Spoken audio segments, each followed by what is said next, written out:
또 엄청난 중요한 대장동 관련한 기자회견을 가졌습니다. 근데 문제가 뭔지 압니까? 아무도 몰라요. 아무도 몰라. 죄송하지만 처음 알았어요. 뭐 처음 알았지. 아무도 모릅니다. 자, 그런데 대장동의 진실이 밝혀지고 있습니다. 하지만 언론은 관심이 없어요. 왜냐? 자신들이 잘못했다는 것을 자백해야 되니까. 인정해야 되거든. 아, 대장동이 얼마나 시끄러웠어. 맞아요. 난리였잖아요. 진짜 토 나올 정도로 나왔잖아. 네네. 근데 그거 다 잘못했다라는 걸 인정을 해야 된단 말이야.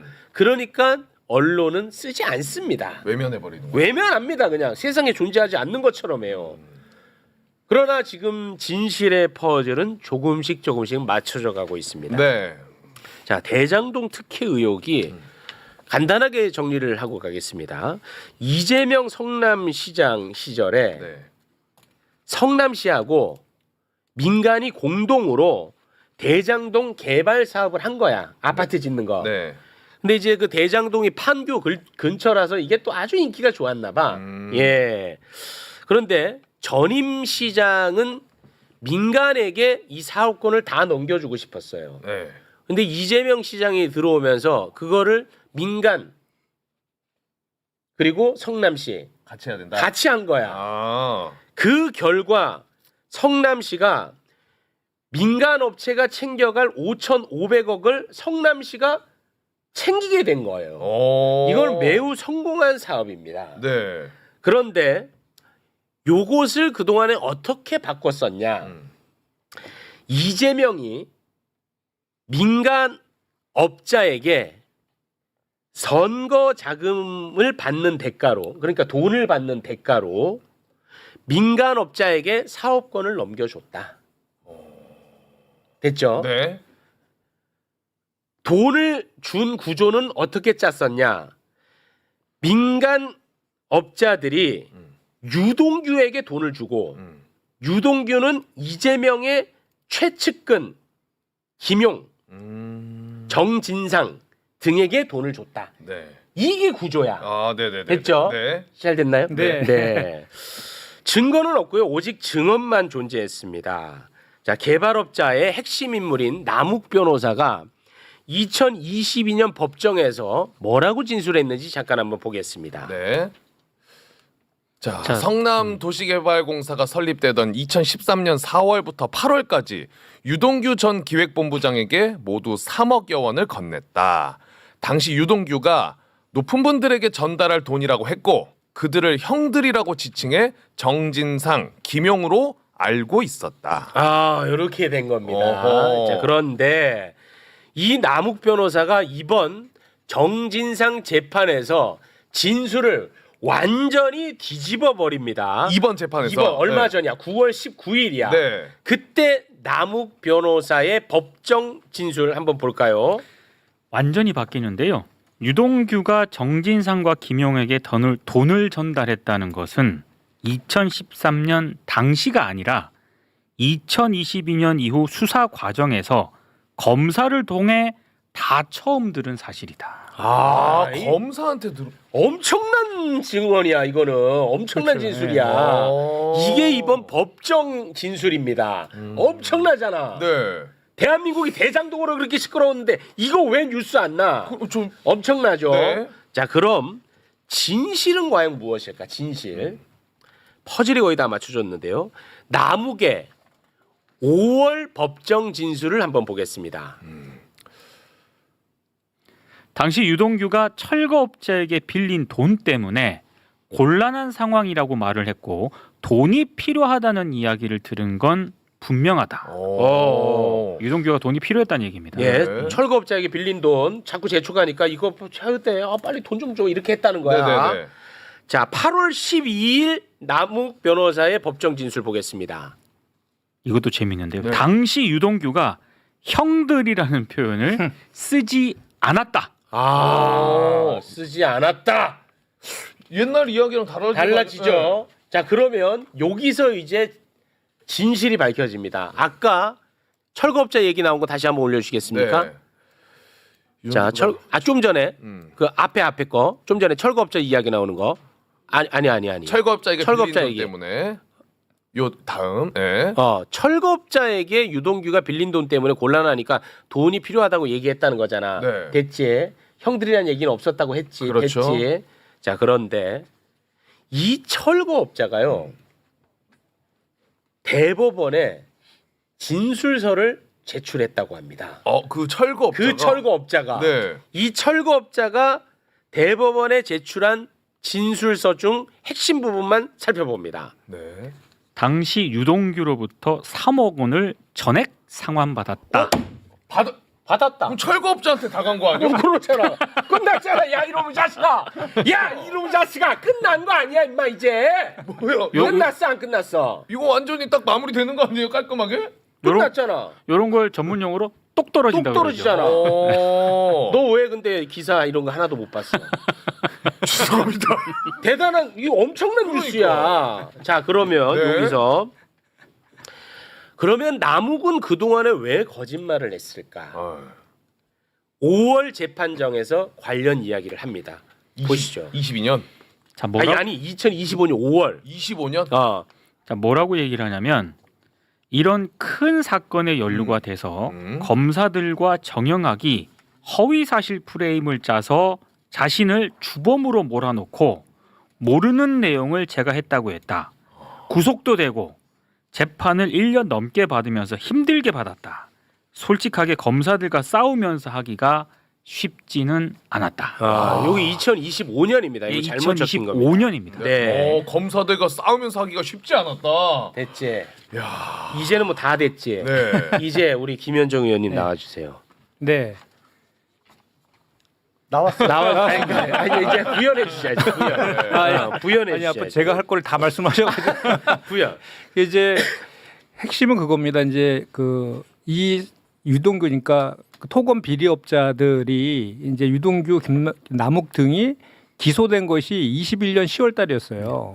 21년 10월달에는 그 대장동 비리업자들 4명만 유동규, 김만배, 남욱, 정영학만 기소가 됐거든요. 뭐 횡령, 배임 등으로. 그런데 갑자기 22년 7월달에 이제 정권이 바뀌잖아요. 네. 정권이 바뀌고 수사검사가 바뀌면서 이게 완전히 이재명, 정진상을 추가로 22년 10월달에 기소를 합니다.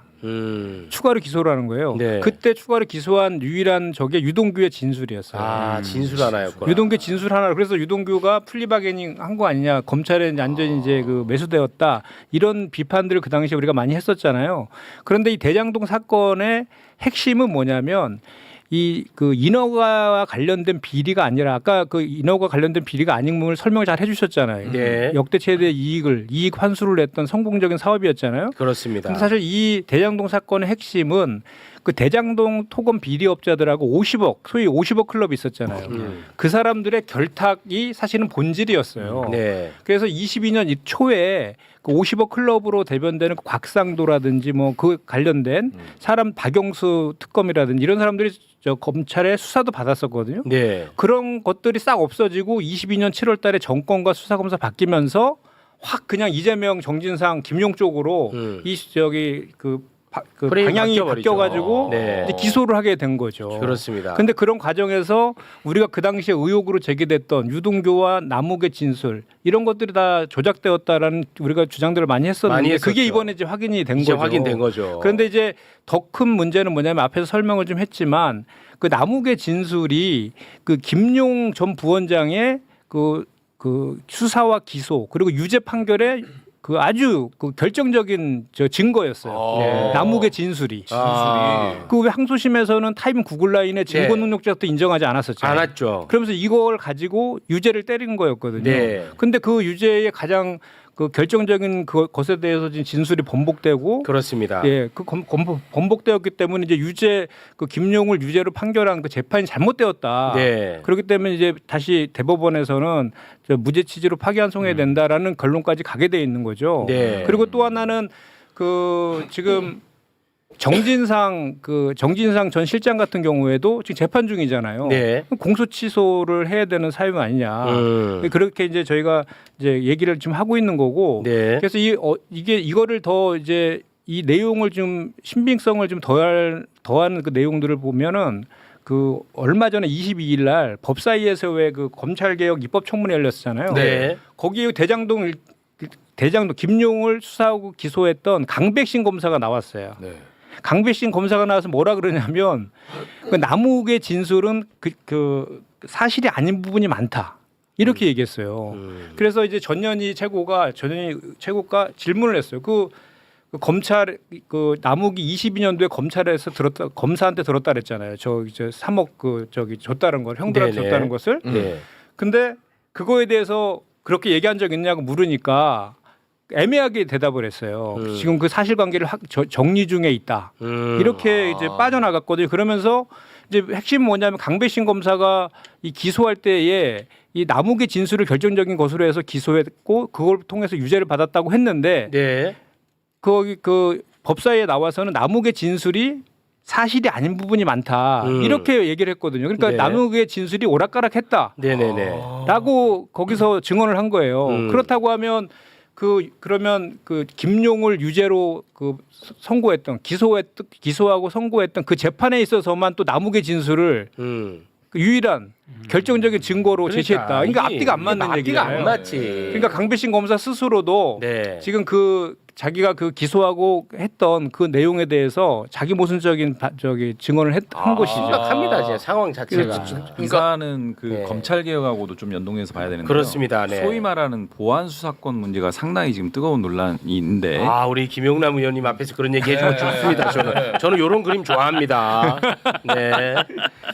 자, 보안 수사권은 정말 예. 좋아하는 분이거든요. 예, 보안 수사권 존치와 관련해서 향후에 이제 검찰로 송치된 사건에 대해서 소위 이런 경우들을 말하자면 이렇게 그 속칭 사건 마사지, 진술 마사지 이런 표현들을 좀 속어로 쓰거든요. 네. 근데 말하자면 그 피의자 입장에서 혼란스러운 상황들을 이제 악용해가지고 그렇지. 이렇게 이제 진술들을 갖다 이제 교정을 시키거나 그렇죠. 가이드를 해버려요. 네. 그렇게 되기 때문에 사실 보안 수사권이라고 하는 부분들 과정에서 그런 우려들을 또 제기를 하는 그 보안 수사권 존치하면 안 된다라는 측면에서 네. 그 과거의 검찰의 행태들을 봤을 때 일부라도 어떤 수사권을 남겨놓으면 네. 그런 우려들이 여전히 남아 있는 거 아니냐 이런 주장들을 하고 있고요. 이 사건은 지금 남욱 씨가 뭐냐면은 변호사입니다. 변호사입니다. 그래서 재판장이 이렇게 물어봐요. 아니 변호사인데 검사가 수사하는 과정에서 그렇게 한다고 해서 그렇게 진술하는 게 좀 납득이 잘 안 된다는 취지로 한번 판사가 다시 물어보거든요. 그러니까 진술이 좀 오락가락 했잖아요. 네, 이 그렇습니다. 남욱 씨가. 네. 그러다 보니까 어떤 진술의 신빙성이 있는지를 확인하는 차원에서 그렇게 물어보는데 네. 그거에 대해서도 다시 한번 재확인을 하면서 수사기관에서 그렇게 얘기한 부분들에 대해서 그냥 만연하게 그냥 수용하는 방식으로 정확한 사실인지 모르고 그렇게 그냥 진술을 했다라고 다시 한번 확인을 하거든요. 네. 그러니까 어쨌든 진술이 계속 오락가락 하긴 했지만 이렇게까지 재판장이 다시 한번 확인함에도 불구하고 수사기관의 가이드에 따라서 진술했다라고 하는 것을 다시 한번 확인하는 거거든요. 그렇습니다. 그러니까 말씀 주신 것처럼 굉장히 핵심 증거인 진술이 무너지는 부분들이 있고 또 이것들이 여러 지금 뭐 관문권 띠지라든지 여러 가지 문제, 맞습니다. 뭐 연어 술파티 의혹이라든지 아유. 등등의 것들을 보면은 이제 검찰 개혁의 하나의 또 단초를 네. 좀 생각하게 되는 부분이 있다라는 거고요. 또 하나는 이런 것들에 대해서 지금 감찰 요청을 했거든요. 당에서 감찰이 필요한 대장동 수사팀에 대한 감찰 요청. 네. 그리고 만약에 그런 혐의들이 확인이 된다, 어떤 네. 징계 사유가 확인이 되면 그 바뀐 검사 징계법에 따르면은 장관이 직접 징계 청구를 할 수가 있습니다. 이제는. 법무부 장관이 네. 그런 조치까지도 좀 염두에 두고 네. 진상 파악이 필요할 것 같습니다. 우리 검사님한테 좀 한번 여쭤볼게요. 이번에도 그 입법 청문회 다 보셨을 텐데 어미준이라든지 박상용이라든지 그리고 지금 이런 이제 대장동 건이라든지 이거 진술 조작의 혐의가 굉장히 짙거든요. 이거 어떻게 보이세요? 검사 입장에서 솔직히 아니, 그거는 뭐 진상을 파악해봐야 되는 건데. 해봐야 되죠. 아니 그러니까 기본적으로 그래요. 모든 권력은 권력 내지 권한은 남용의 가능성이 있는 거예요. 맞아요. 근데 그거를 어떻게 제도적으로 줄이냐의 문제인데. 맞아요. 그러니까 그거는 검사만 권한 남용의 가능성이 있는 게 아니고 그건 그렇죠. 마찬가지입니다. 경찰도 마찬가지고 뭐 맞습니다. 군수사기관도 마찬가지예요. 근데 맞습니다. 그거를 그러면 어떻게 남용되지 못하게 제도적으로 보완을 할 거냐의 문제인데, 그러니까 경찰이 만약에 그랬다고 하면 그게 검찰에서 다시 한번 사건이 스크리닝이 될 수 있는 것이고 검찰이 기소한 사건은 이제 법원 재판 과정에서 이런저런 증거 조사를 통해서 스크리닝이 될 수 있는 것이기 때문에 잘 안 돼요 그 과정은. 네? 그 과정은 잘 안 되더라고. 그러니까 100%에 없죠. 네. 근데 이제 법원 재판 과정에서 걸러지는 것도 꽤 있으니까. 근데 가장 문제가 됐던 것은 이른바 처음부터 수사를 개시해서 자기가 사건을 이른바 만들어가는 과정에서 과욕을 부리거나 아니면 방향을 잡고 이제 한쪽으로 쫙 몰아가는 게 문제가 됐었기 때문에 지금 네. 검찰 개혁에 있어서 이른바 검찰의 수사 개시권을 인정하지 않는 건 거의 컨센서스가 형성이 네, 돼 있는 맞습니다. 거잖아요. 네. 근데 그러면 보안 수사권, 뭐 수사지휘권 뭐 다 없애면 깨끗하게 해결이 되냐? 그러면 경찰 단계에서의 권한 남용이 문제가 되는 거지. 그거는. 네. 그 가능성은 항시 있는 네, 거죠. 그 얘기는 뭐 우리 많이 근데 했으니까. 이게 이제 대장동 사건이니까 네. 다시 이제 돌아오면 사실 이게 이재명 대통령을 타깃으로 해서 표적 수사하고 표적 기소했다라는 게 본질이잖아요. 네. 근데 좀 전에 우리가 이제 여러 가지 그 내용들을 얘기했지만 결정적으로 남욱이 진술이 번복된 것도 있지만 철거업자가 대법원에 진술서를 제출해서 자기가 빌려준 돈, 자기는 2010년 이후에는 남욱을 만난 적이 없다 그랬거든요. 처음에는. 그런데 2013년도에 그 철거업자 빌려준 돈 3억을 다 받았다라고 진술서를 대법원에 제출했거든요. 그럼 객관적인 물증까지 있는 것이고, 그렇지. 그 다음에 이제 그 강배신 검사가 그러니까 그 철거업자가 예. 대법원에 그 의견서를 제출한 게 언제예요? 최근에 냈습니다. 최근에 냈어요? 네네. 근데 그거는 그 민주당이 확인을 한 거죠. 네 그렇습니다. 예. 네. 그 내용도 확인을 하신 거고. 네네. 어. 그 실제로 자기가 빌려준 돈을 받은 것이다라고 한 것이고요. 네. 그다음에 그 철거업자 이야기로는 유동규를 통해서 성남시 철거 어떤 사업에 들어갈 수 있다고 약속을 받았는데 그게 좀 미뤄졌나 봐요. 그렇죠. 그렇게 약속을 안 지킨 거죠. 안 지키니까 야, 예. 돈 내놔. 그렇죠. 이렇게 했던 건가 네네. 봐요. 근데 사실 그때 우리가 아니 오래돼서 많이 잊혀졌지만 유동규가 평상시에 그 생활 습관이 막 그 뭐 술집 가면 팁으로 막 1,000만 원씩 현금으로 주고 막 여자친구한테 고급 외제차 사주고 그런 얘기 많았죠. 펑펑 쓰고 막 이랬다라는 것도 멋있게 살았네. 아 근데 어쨌든 좀 전에 말했던 그 철거업자의 그 진술서도 있고 또 강배신 당시 수사와 기소를 했던 강배신 검사가 법사에 나와서 증언한 내용을 보면 그 결정적인 증거였다는 게 흔들렸잖아요. 그렇습니다. 흔들렸기 때문에 이거는 명백한 검찰의 조작 수사의 터잡은 조작 기소였다라고 네. 볼 수밖에 없는 정황인 거죠. 그렇습니다. 이거 굉장히 심각한 문제야. 대한민국 대선을 흔들었던 사건 아닙니까? 그렇습니다. 예. 이거 진짜 큰 사건이야. 이거 근데 이상하게 언론은 어떻게 그 성격들이 다 똑같아? 한 번 관심 동시에 있고 한 번 동시에 또 관심이 없고. 그러니까요. 딴 거 참 신기합니다. 이럴 때는 되게 관심이 아예 없어. 네. 그러니까 언론이 또 아예 안 다루니까 매불쇼를 좋아하는 분들조차도 이게 뭔가 동떨어져 있는 듯한 이슈로 받아들이는 것 같아. 그리고 그때 이제 항소심 선고할 때 저도 그 법정에 가 있었거든요. 근데 다 무죄가 나올 줄 알았어요. 타임 구글라인이 새로운 증거가 명백한 증거가 나왔기 때문에 그 타임 구글라인이 박근혜 국정농단 때에는 그게 증거로 채택이 됐었잖아요. 근데 이번에 당연히 증거로 채택이 되면 그 돈을 줬다는 유원홀딩스 네. 그 시간과 장소에 그 김용 전 부원장이 없다는 게 명확하거든요. 명확합니다. 자택이 있었다는 게. 네. 근데 그거를 증거로 채택을 안 하면서 네. 법정 구속을 시켜버리더라고요. 그렇습니다. 검찰이 구글 타임라인을 증거로 채택한 경우가 엄청나게 많았어요. 그럼요. 예. 이런 거 보면은 우리 검사님은 왜 화가 안 나요? 아니 그건 항소심 재판부에서 증거 채택을 안 했다며. 아니 그러니까 그 왜 화가 안 나냐고. 네? 왜 화가 안 나는 거야? 아니 난 그게 궁금해. 왜 화가 안 나? 아니 왜? 솔직히 내가 신문 어. 4개 정도 보는데 네. 나 그 기사를 못 봤어. 이게 문제야. 언론도 이게 문제야, 진짜. 이거 진짜 문제인데. 그러니까. 더 문제는 내 이거는 진짜 뭐 두 분한테 좀 해당성은 없긴 하지만, 아니 민주당이라도 좀 이거를 이 붕업 시켜야 돼요. 제가 그래서 원내 대변인 논평으로 어제 근데 그거 브리핑한 거 봤더니 한 12명 보더라. 12명.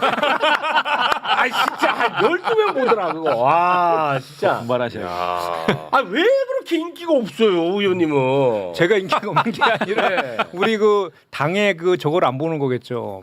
국회 방송을 안 보는 거. 아, 12명 보더라고, 12명. 내가 그래 너무 속상해가지고 오늘 저희가 모셨습니다. 네. 근데 그래도 기자들이- 민주당 정치검찰 그 조작기소 대응 특위에서 네. 기자회견도 하고 거기도 기자회견 했어요. 네, 그나마 예. 이제 이 정도 기사가 난 거예요. 맞습니다, 네. 근데 기자들이 자기들이 쓴 지금까지 기사 내용을 다 뒤집어야 되거든요. 완전 뒤집어야지. 못 쓰죠 그거. 그렇죠. 예. 김용남도 그동안의 발언 다 뒤집어야 되거든요. 근데 이제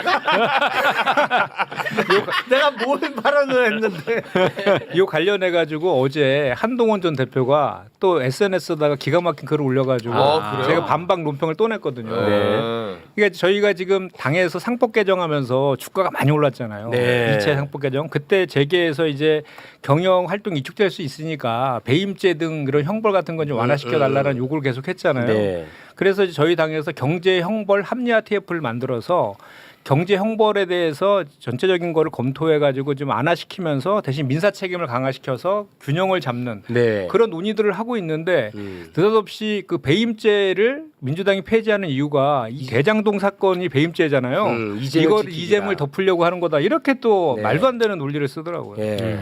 요새 치킨 배달 열심히 하는데 그래요? 치킨 치킨 배달하고 있어요. 요새. 예, 치킨 배달하고 있어요. 네. 그런 건 나 또.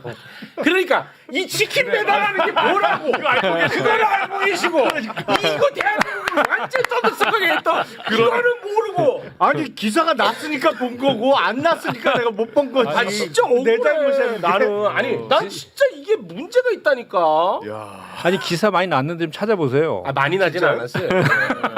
많이 나진 않았어요. 한동훈 씨는 매불수 치킨 나왔으니까 많이 배달할 나요. 시간에 예. 법원에나 출석해가지고 그러니까. 네. 거제도도가 있는 것 같던데. 예, 그렇습니다. 네. 뭐 한동훈 얘기할 시간이 없어요. 두 분 또 빨리 가셔야 되니까 빨리 저 사법부 얘기를 좀 잠깐 좀 할까 하는데. 천천히 가도 돼요. 아 진짜죠. 그 조이대의 사법 쿠데타, 쥐기현의 윤석열 구속 취소, 쥐기현의 재판 지연, 그리고 이재명 파기환송 직후 대선 출마를 위한 한덕수의 사퇴.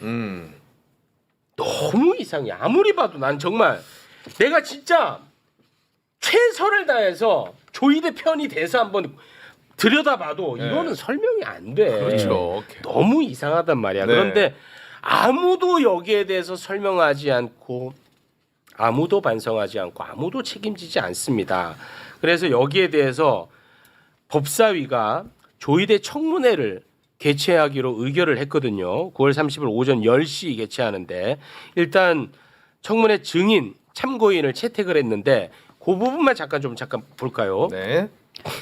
자 지금 조희대 청문회하고 증인 참고인을 보시면 증인은 조희대, 오경미, 이훈구, 이수견, 박영재, 천대엽, 지기현, 오민석, 한덕수 이렇게 증인이고요. 네. 참고인은 김주옥 서울중앙지법 부장판사 그리고 노행남 부산지법 동부지원 부장판사고요.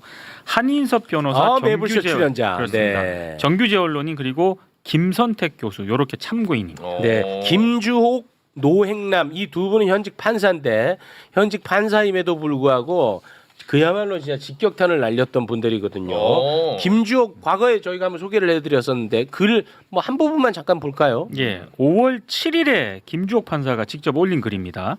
조희대 대법원장은 직에서 물러나고 서울고등법원은 공판기일을 변경해야 합니다. 이재명의 후보 자격을 박탈할 수 있거나 적어도 유권자의 판단에 영향을 미쳐 낙선시킬 수 있다고 믿었기에 사법부에 명운을 걸고 과반 의석을 장악한 정당의 가장 유력한 대선 후보와 승부를 겨루는 거대한 모험에 나서기로 결심했을 것으로 보는 것이 합리적인 추론이 아닐까요? 매우 상식적이야. 내가 볼 때는. 그리고 내 생각하고 똑같아. 자 그리고요 노행남 판사. 역시 노행남 판사도 5월 7일에 이 글을 올렸는데요. 제목이 이러고도 당신이 대법관입니까? 굉장히 셉니다. 조희대 대법원장이 어떤 짓을 하건 대법원이 어떤 판결을 하건 한두 명의 판사만 비판할 뿐 대부분의 판사는 강 건너 불구경하듯 하고 전국 법관 대표 회의조차 침묵하니 대법원장은 얼마나 든든하겠습니까? 계엄령을 선포한 전직 대통령이 불구속 상태로 재판받고 그 재판은 재판 공개 원칙을 무시한 채 깜깜이 상태로 진행되고 대법원은 일사불란하게 특정인의 항소심을 파기환송하고 항소심은 급히 기일을 지정합니다. 네. 정말 상식적이야. 아, 근데 그 글을 보니까 제가 제일 와닿았던 부분이 침묵이 가장 안전합니까? 사법부 독립은 지금 안전합니까? 제가 당신들이 이러고도 판사입니까? 와, 미친다 진짜. 네. 미쳐. 진짜. 너무 감사하고 네. 미쳐. 자, 그럼에도 불구하고 국민의힘은 이 9월 30일에 조의대 청문회를 하면 이날이 삼권 분립 사망일이다 라면서 엄청나게 비판을 하고 있거든요. 네. 이거는 국회에 주어진 권한을 통해서 법적 절차를 밟아서 하는 거야. 그냥 제도 안에 있는 거야. 네. 근데 무슨 실제 삼권 분립 사망일은 언제였냐? 2021년 4월이었어요. 그때 김명수 대법원장 출근길 힘으로 막아서고 했던 게 아. 국민의힘이야. 맞아요. 그거는 제도가 아니야. 그때 그 장면 함께 보시죠. 국민들의 사퇴 촉구 기자회견입니다. 우리 국민들이 무서운 것을 똑똑히 보여줄 수 있도록 들어오고 있다고 합니다. 지금 사퇴하라! 뒤져라!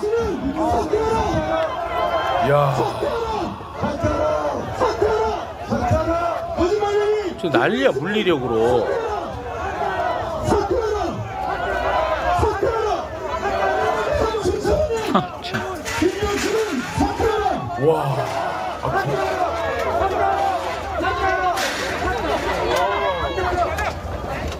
이런 제도는 없는 거예요.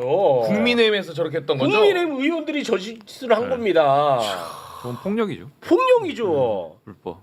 자, 그래서 이제 두 분에게 이제 화를 낼 시간인데요. 우리 두 의원님들 지금 솔직히 너무 엄중한 시기고 이 정말 중차대한 시기 아닙니까? 저 이것 때문에 진짜 너무 괴롭거든요. 네. 조마조마하고. 근데 지금 언론은요, 방금 제가 다뤘던 뭐 이런 증인 참고인이라든 이런 거 안 다룹니다. 지금 뭐 다루는지 알죠, 두 분 다? 뭐 다르죠? 민주당 내분, 민주당 갈등, 그걸로만 그러니까 사법개혁 쳐봐, 전부 다 그 얘기야. 민주당 지금 난리 났다고, 찌걱거린다고. 어때요 실제는? 실제로는 오늘 당 대표가 네. 저희 대변인단을 다 같이 회의 좀 하자 그래서 이제 모여서 그 직접 말씀하셨는데 지금 말씀하신 그런 그 프레임 잘못된 프레임을 우리 대변인단에서 좀 깨야 된다라고 당부의 말씀도 하셨는데 네. 실제 팩트는 역대 어느 정권보다도 그 본인 스스로가 지금 그 대통령실하고도 자주 소통, 거의 매일 소통한다고 합니다. 아, 그리고 그렇습니까? 그 원대와의 그때 지난번에 협상 과정에서 좀 약간 생겼던 그 저 소통 착오 네. 관련해서도 그게 전화위복이 돼서 그건 전화위복 매일 됐고. 서로 소통을 한다라고 하고 있거든요. 그래서 네. 그런 갈등이나 이런 건 전혀 없다라고 분명히 말씀하셨고, 그다음에 조의대 청문회와 관련해서도 본질은 조의대 대법원장이 일으킨 그 불법적 그러니까 대선 개입과 사법 쿠데타 그리고 직위원회 말도 안 되는 그 구속 취소 뭐 이런 것들에 대해서 제대로 바로 잡자라는 게 본질 아니겠습니까? 맞습니다. 그거에 대해서 법사위에서 지난 5월 14일에 열렸던 그 청문회에 증인으로 다 불참을 했기 때문에 그 연장선상에서 다시 그걸 하자라고 이렇게 네. 지금 진행하고 있는 것이잖아요. 네. 그래서 이제 본질은 그게 본질인 거고 그 과정에서 뭐 당 지도부랑 사전에 그 논의하지 않았다라는 것은 사실 격가지잖아요. 법사위가 논의하지 않고 청문회를 의결했다. 지금 네. 그게 난리거든요. 근데 그것은 이미 5월달에 한번 했는데 조의대 그 대법원장 등 증인들이 불참해갔기 때문에 그 무산이 된 적이 있었잖아요. 그거에 연장선상을 본다라고 하면 뭐 자연스럽게 이해되는 측면도 있지 않습니까? 네. 오늘 당 대표께서 이렇게 말씀하셨어요. 아무 문제 없다라고 하는 입장인데 우리 의원님도 민주당 민주당 그러니까 소속이니까 아니 그러니까 특히 같이 하고 있다니까. 아니 그러니까 어떻게 보시냐고. 어떻게 보시냐고. 아니, 그런데 그거 청문회를 잡기 전에 원내대표한테 미리 얘기는 했었어야 되는 거예요. 법사위 차원에서. 거죠. 네. 사실은 그게 보통의 경우에는 그 법사위원장도 있지만 법사위에 민주당 간사가 있잖아요. 보통 간사가 원내대표 측에 미리 얘기를 좀 합니다. 이렇게 해서 뭐 다음 주 화요일 날 청문회 개최하겠다. 그래서 알고는 있죠. 당연히 원내 지도부가 통상의 경우에는. 근데 이거는 원내 지도부가 아마 뉴스 보고 안 것 같아요 이번엔. 미리 좀 얘기를 해줬으면 훨씬 좋죠. 통상 그렇게 하거든요. 그러니까 이제 뭐 그런 측면에서의 아쉬움은 사실 좀 없지 않아 있습니다. 있는데 그런 얘기 또 그것만 방송 아니 보도 나가요 또. 그 과정이 아니 뭐 그 팩트는 사실이니까 근데 그 과정에서 그 과정을 좀 보면은 법사위에서 검찰개혁 입법청문회하는 과정에서 치열하게 서로 그 여야 간에 부딪히면서 막 갔잖아요. 네. 그 과정에서 박균택 의원이 제안을 즉석에서 했고 그 즉석의 제안을 그냥 법사위원장이 그렇게 사전에 미리 소통하고 논의하고 그런 물리적 시간이나 이런 것들보다는 그 분위기상 그렇게 네. 갈 수밖에 없는 분위기였던 것도 뭐 또 사실이었던 거죠. 결론만 그러면 여쭤보겠습니다. 아무 문제 없는 거죠 지금 이 시점에. 그렇습니다. 네. 아 그러면 됐어. 그 사법개혁 얘기만 해야지. 아니, 그렇지. 오히려 저희가 지금 얘기해야 될 것은 지적해야 네. 될 것은 조희대 대법원장들부터 해가지고 떳떳하다라고 하면 청문회 나와서 그렇습니다. 헌법과 국회법에 의한 절차 아닙니까? 네. 거기 나와서 자기가 그 한 행위들에 대해서 밝히면 되는 것 아니에요? 그러면 여론이요 조희대 편으로 갈 겁니다. 그래요? 아니 그리고 실제로 조희대 말 들어보면 일리가 있어. 예를 들어 지금 억울하다고 하니까. 네. 아니 국민 앞에서 본인 이야기를 하라는 거야 나는. 그렇지. 설명을 해보라는 설명을 거지. 해봐. 응. 억울하면. 그러면 그게 진짜 억울하다 싶으면 국민들도 조희대 편들죠. 당연히 그렇죠. 근데 그런 일은 없을 거라고 저는 확신하는 게 그러면 또 안 나오니까. 소부배당 2일 만에 직권으로 아니, 그러니까, 전원합의체에 아. 해부했는데 9일 만에 파기환송했잖아요. 그렇습니다. 그런데 그 10년 동안에 180건이 전원합의체 해부됐는데 평균 994일 걸렸답니다. 네. 근데 9일 만에 파기환송했잖아요. 그렇습니다. 그럼 그렇게 이례적으로 한 거에 대해서 그것도 대선 한복판에서 유력한 그 야당의 대선 후보에 대해서 그렇게 대선 후보를 교체하려고 했던 시도에 대해서 왜 했는지를 밝히라는데 설명이 안 그게 될 설명이 거예요. 됩니까? 다시 한번 보고 갑니다. 조희대 만행. 이거는 계속 봐야 돼. 맞아요. 이거를 아직도 뭐가 문제냐고 하는 사람이 있더라니까. 아니 나는 진짜 이거 깜짝 놀랐어요. 아니 4월 22일부터 다시 또 읊어줘요. 자, 4월 22일 오전에 소부인 2부에 배당이 됐는데 자 오전에 소부에 배당되는 건이야 이거. 그렇죠. 그러면은 나머지 대법관들은 이 사건을 아예 접하지 않는다는 거야. 그렇죠. 그런데 오후에 조희대가 전원 합의체 회부를 해버리고 참나. 그날 그냥 합의기일 진행해버리고 요게 그 첫 번째 합의 기일이 진행이 됐어요. 당일에 그냥 예. 그리고 이틀 뒤인 24일에 두 번째 합의기일 진행하고 요때 표결까지 그냥 끝내버린 거예요. 그렇습니다. 결정이 나버린 거죠, 네. 저때. 그리고 5월 1일 날 파기환송 결정. 그러니까 이재명 후보는 이제 더 이상 출마 안 되겠구나 확인하고 한덕수 바로 대통령 되겠다고 총리직 사퇴. 이거는 이거를 안 이상해 이게. 그러니까 이게 저 과정에서 아마도 이제 심리를 해가지고 이제 와. 올 거 아니에요. 그때 당시에 저희가 여기 현장에서 직접 그 청취했잖아요. 맞습니다. 네. 네. 이게 조마조마해가지고 이제 청취했는데 맞아요. 아. 그때 마지막에 제일 걱정스러웠던 게 파기 자판. 파기 자판이 제일 걱정이었죠. 근데 아마 심리 과정에서 파기 자판 의견도 있을 수 있습니다. 음. 실제로 결론은 파기 환송이었지만 네. 그래서 일련의 과정들에 대해서는 분명하게 진상 규명이 필요한데요. 저 과정 중에 잘 보시면은 저는 심판권이 없는 대법관들에 의한 재판 진행이라고 저는 보고 있거든요. 그러니까 소부에 회부됐고 그 바로 당일날 전압 회부되면서 이틀 뒤에 사실상 결론을 내려버렸지 않습니까? 맞습니다. 그렇죠. 우리가 그때 당시 그런 얘기 했었잖아요. 그 방대한 분량의 기록을 네. 그거를 검토하고 심증을 형성하고 의견 교환해서 결론을 내리려면 네. 그 전부터 이미 다 기록 검토와 의견 교환이 진행됐던 거 아니냐라고 하는 아주 강한 합리적 의심을 할 수밖에 없고요. 그렇습니다. 만약에 그렇다라고 하면은 아직 소부에 회부되지도 않은 대법관들이 기록 검토와 사건을 갖다가 이제 실제 심리를 한 셈이에요. 그것도 그건 불법이죠. 심판권 없는 대법관들에 그렇지. 의한 재판 진행이라서 네. 근본적으로 아예 있을 수 없는 있을 일이고요. 수가 없는 일이야. 근데 이 자체를 마치 우리가 사법개혁을 이재명 사건을 중심으로 이렇게 또 프레임을 씌우거든요. 근데 결론 여하가 중요한 게 아니고 네. 이 과정 절차가 전 세계적으로 우리나라 사법 역사상 있을 수 없는 절차를 진행을 하고 정치 한복판에 사법부 수장이 뛰어든 사건으로 규정을 하는 거거든요. 맞습니다. 그러니까 사법부의 독립이라든지 정치적 중립이라고 하는 헌법적 가치는 매우 중요합니다. 네. 그런데 그 가치를 누가 쓰레기통에 던졌느냐 민주당이 던진 게 아니거든요. 그렇습니다. 사법부 스스로 네. 조희대 대법원장 스스로 그거를 던져놓고 네. 마치 우리한테 그런 것들을 귀책을 묻는 이 프레임 전환을 하는 것 자체가 좀 수긍하기 어렵고요. 그렇습니다. 국민적 정서가 좀 이런 게 일부 있는 것 같아요.